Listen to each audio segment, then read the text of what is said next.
Hello, good afternoon, or welcome to Business 360, and my name is Vlad Kim. I trust you're having a wonderful day. On Business 360 today, we begin a conversation looking at a JPMorgan as it becomes a first U.S. bank to resume dollar clearing in Angola.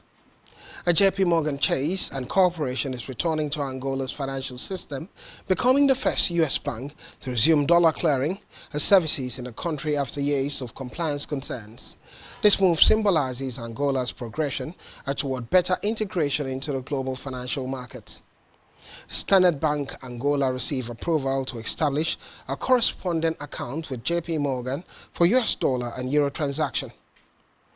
The re-entry of JPMorgan follows a comprehensive review of Angola's financial evolution, post concerns about corruption and compliance challenges. In Africa, Mali shut down school amid crisis. Mali has suspended school and university activities nationwide due to a worsening fuel shortage, halting classes for 2 weeks. The crisis follows a blockade imposed by Al-Qaeda-linked militant restricting fuel import into the country. Fuel shortages have impacted residents' mobility with closed fuel stations and transportation challenges in the capital, Bamako. The government is seeking to stabilize the situation with aid from Russia, pledging petroleum supplies to address the fuel crisis. In Tanzania, Tanzania has unveiled an ambitious $420 million synthetic fuel project aimed at positioning the country as a leading exporter of jet fuel in Africa, potentially challenging Nigeria's Dangote Group, which currently dominates the continent's refined fuel markets. The project will create a gas-to-liquid plant to locally produce diesel, jet fuel, and naphtha, hydrogen, and fertilizer. The GTL plant could reduce air transportation costs in East Africa and provide alternative regional fuel supplies. Asilon Dangote, Aliko Dangote, president of Dangote Refinery, has ruled out the possibility of acquiring the Port Harcourt and other government-owned refineries in Nigeria. Dangote spoke at a briefing in Lagos, noting that if the government refineries are actually on sale, as earlier reported, others should consider venturing into it. The African richest man also pointed out that having many other persons in the petroleum sector would end the monopoly insinuation. He said there may be a noise if his company decides to touch those refineries. According to him, some Nigerians have a lot of money, maybe more cash than the Dangote Group, stating that they should consider investing in the sector. They should try their luck. A multiplicity of conversation indicates, and Dangote said, it is far better for other people to go and buy, so that we will not be the only one supporting Mr. President's policy, Dangote stated. It sounds like lots of political statement in there. Meanwhile, 15 members of staff of the Nigerian Midstream and Downstream Petroleum Regulatory Authority, NMDPRA, have sued the Petroleum and Natural Gas Senior Staff Association of Nigeria, PENGASN, over the suspension of the appointment of caretaker committee for the NMDPRA branch in Abuja. The 15 members are suing for themselves and, as concerned members of PENGASN and NMDPRA branch, dragged the PENGASN leadership to the National Industrial Courts of Nigeria, Abuja Judicial Division.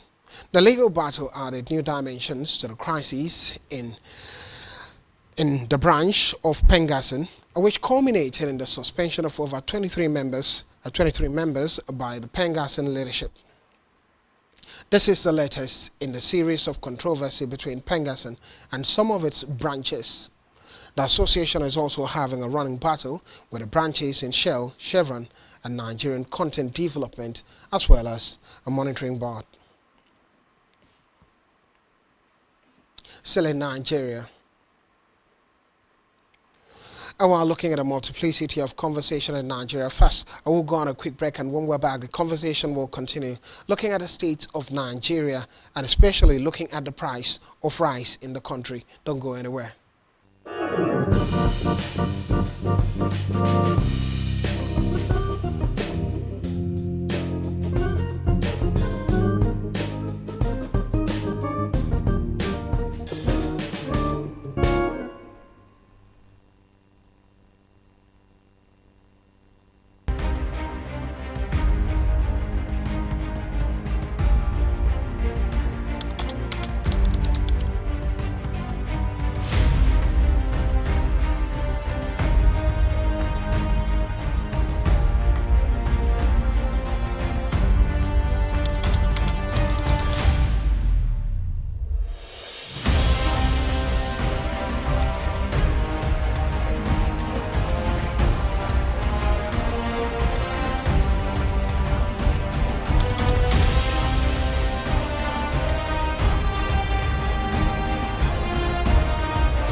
Welcome back. It is Business 360, and my name is Vladimir.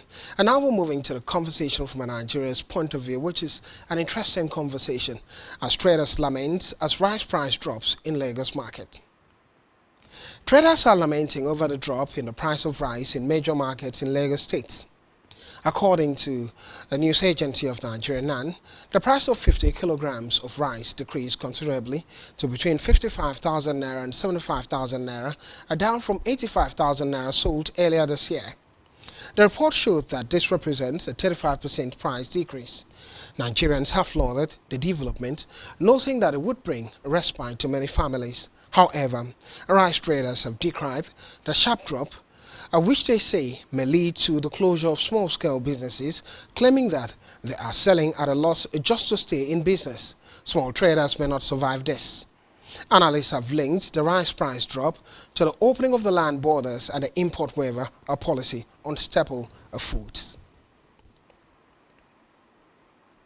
And now, my guest joins the conversation, an economist in this regard, Dr. Elias Aliyu, joins the conversation this afternoon, speaking on the drop in the price of rice in Nigeria, and also the indices, the dynamics that comes with this particular matter.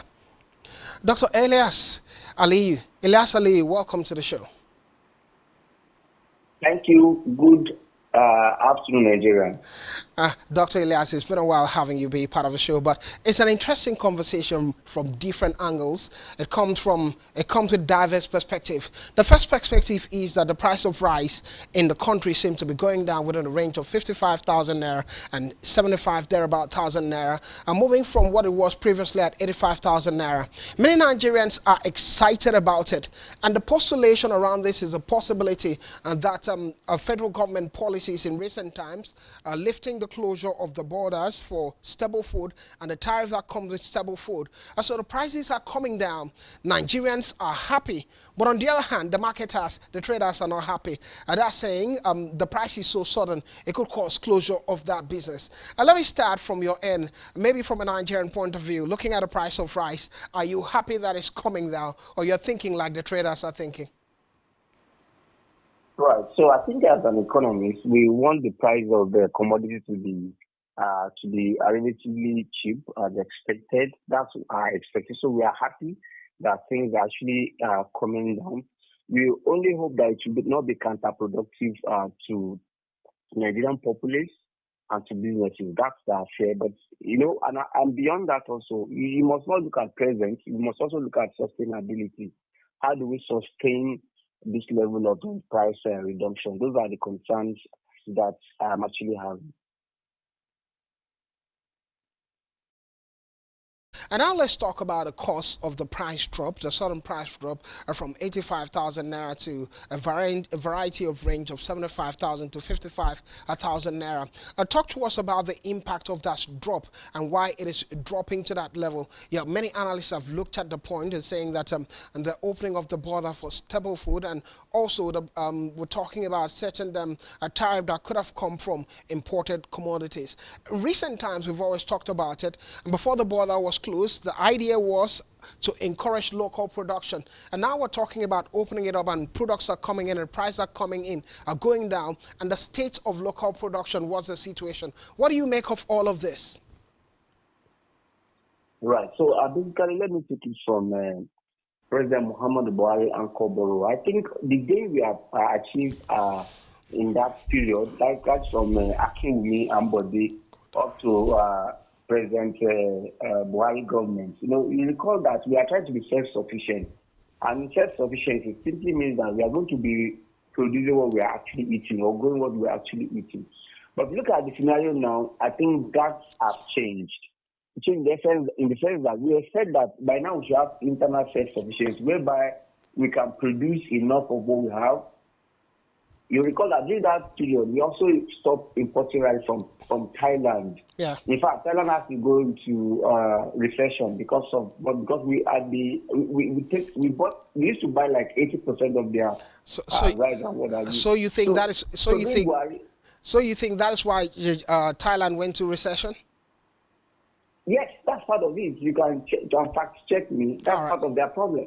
But now this government came in because they actually want to make food much more available, that border was open. So for me, I think it's not bad to put things in place to make sure the food are actually reducing, the price is reducing. However, we must look at the long-term sustainability of this. I was thinking this present government would decipher another means to encourage the likes of the anchor borrower to ensure that farmers goes back to the farm. I can tell you for free, most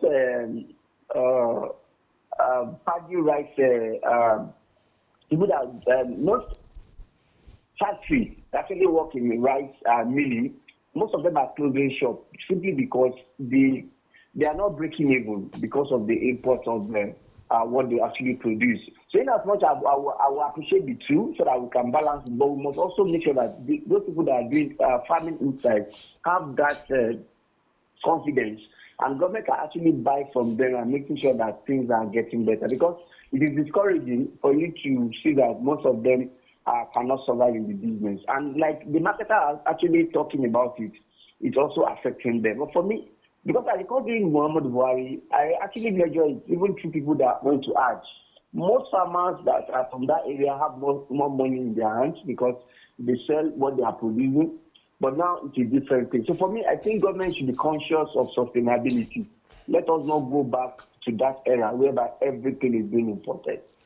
Okay, well, interesting perspective, interesting talking point. On one hand, the biggest problem would be the local production. If we're bringing importation into it, more rice are coming in. It also means that the price gets to go down and the local producers don't get to meet up with the prices. And it means that many people abandon production of rice or growing of rice in the country and go back to importation. So trying to balance. Now, I want to ask at this point, while we're trying to look at the balance, because the Chief Executive Officer of the Center for the Promotion of Private Enterprise, Muda Yusuf, and Executive Officer of STND Capital Management disclosed and said that the federal government should create fair balance for Nigerian traders through requisite incentives for businesses to avoid collapse. So let's talk about this balance before I get to talk about all the policies that have taken place. And now, where you are a government, where do you look at?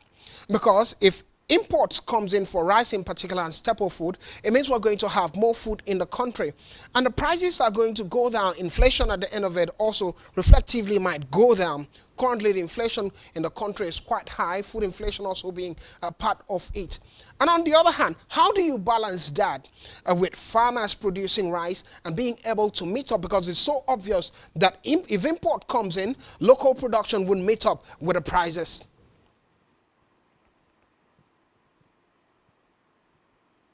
Dr. Elias, are you there? Right, yeah. If you look at the component of the inflation itself, one of which is imported inflation. And when I say imported inflation, that component is still affecting the inflation. That's why you see that inflation is coming now, but it's not reflecting on people's hand and people's purchasing power. Simply because most of those inflation are imported ones. And how do they import it? When you open your border for everything to come in, what you can actually produce in your own domain, you are importing it. That's another problem. And that's why you see that most the macroeconomic indices are positive, but people's disposable income and purchasing power cannot buy those things. So it's cheap now. Does Nigeria have the purchasing power to actually purchase it? That's the problem we're actually facing. And it's because it's imported inflation. So we need to do more to actually make sure that we are producing our home. In as much as we want a reduced price of goods and services, we must also make sure that our people are well engaged, because if they are not engaged, where would they get money to actually purchase the rice? Because when you are producing rice, you are farming rice in Nigeria, you are having all the value expected. People are engaged, and there's more money in people's hands. So it's I hope it's not going to be a fluke. That at the end of the day, we'll be solving one problem and we'll be using another problem, or we'll be raising another problem in another way around. Because that's what it looks like now. You are bringing more food commodity, but you are also denying farmers from doing their business as expected and making profit. Most of those rice milling companies are actually complaining as well. Okay, before I let you go, Dr. Elias Ali, let's look at one last conversation because from all you've said, this is what I've picked from it. First, if the rice are coming in, we have more food. And according to the law of demand and supply, if there's more supply, prices come down. But the concern is production level in the country, it becomes more expensive, the price of fuel and all the other factors, and probably the quality of the produce. So my question would be, because the entirety of the balance is to be able to make sure that the production, local production is at the same par with the quality and the price of rice coming in. What should government or what should we do to enable the farmers to be able to grow rice and manufacture and produce these commodities, stable food, to a point that it could be sustainable one, and secondly, the price could be understandable for Nigerians, such that if you look at an imported rice and look at a local rice, you can say, yeah, I'm going for the local rice, it's still affordable. Right. So the major problem is that we have a infrastructural problem, which is making the rice to be expensive, and inflation is also one of the part of it. And if you recall, the major thing that we said government should do is to incentivize local manufacturers. And incentivizing local manufacturers, that's something you provide an enabling environment for them. Maybe you give them an import waiver on tools that they use to produce. Maybe you give them available loans that will be will not be two-digit loans. These are the things that government must come on board to do. So government must be interested. In fact, government must pump money. Government must encourage, if you see people like Holland that are actually busy in rice producing, they may also have issues. You have seen most international organizations living in Nigeria. So government should incentivize people in that area. Just like the example of Agricultural borrower and what fertilizer support that Jonathan government also did. So we must combine those two things and bring another one that will encourage people to go to farm. You recall that if you look at our inflation, the major component, the weight measure of inflation, 40% is for food. So that means if you don't solve food problem, you have not actually solved inflationary problem. So for me, they should be incentivized. Thank you, Dr. Elias Ali, for the conversation and the perspective you've given us, talking about solving the problem instead of creating one problem, bringing one solution and creating another problem. Thank you for being a part of the conversation. Thank you for having me. All right. Well, interesting talking points regarding the price of rice and what you get. The masses are interested in saying the price is coming down. So on the other hand, purchasing power can still handle the quality and the quantity of rice coming in. But local producers are crying, marketers are crying in that direction. So one solution problem is what we're talking about. Swiftly, let's get to talk about the commodity market as we look at all the markets in that direction as gold hits a 3 weeks low. Gold prices fell to a 3-week low at around $3,950 per ounce today as prospect of a U.S.-China trade deal dented safe haven demand. Officials from both countries announced that they had reached a framework agreement on tariffs and other key issues during weekend talks in Malaysia, paving the way for President Trump and President Xi Jinping to finalize a deal when they meet later this week in South Korea. So the precious metal drew support from a weaker U.S. dollar. And now let's go to the market, the metal market first, afterwards the energy and agricultural market. A metal market this morning.